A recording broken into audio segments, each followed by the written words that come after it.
Step one is to figure out your niche and your service or skill offering that you plan on selling.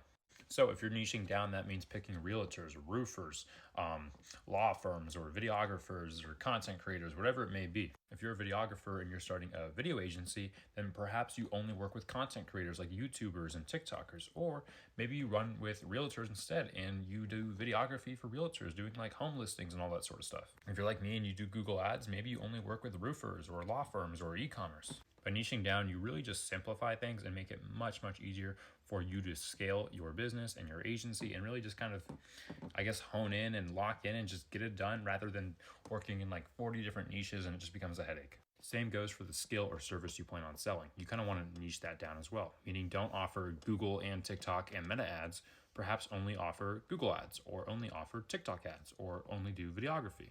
If you're trying to sell videography, thumbnail creation, and video editing and Google ads and all this to realtors, it's going to be a headache. But if you're only selling videography to realtors, it's 10 times easier to sell that and actually provide that service. Step two is going to go really hands in hand with step one. It could even be the same thing, but it's come down to your actual offering, your price, or whatever you want to call it. People call it your irresistible offer.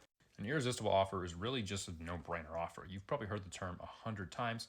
All it comes down to is what you're selling, who you're selling to, and the price and the tangible results they should be able to see and get out of your service offering.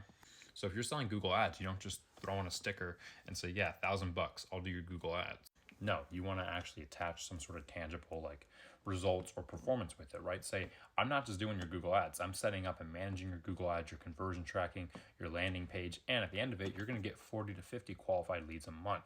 Create some sort of tangible service or an offer that you can consistently sell and scale. Otherwise, if your service offering and your pricing and what you're actually delivering is just all over the place, you have zero consistency and it's going to be impossible to scale. Step three is client acquisition, which could actually be an entire video itself. Acquiring clients, there's probably 1,000 ways to get clients for your agency. Cold email, cold calling, referrals, going in person, networking, content creation like this.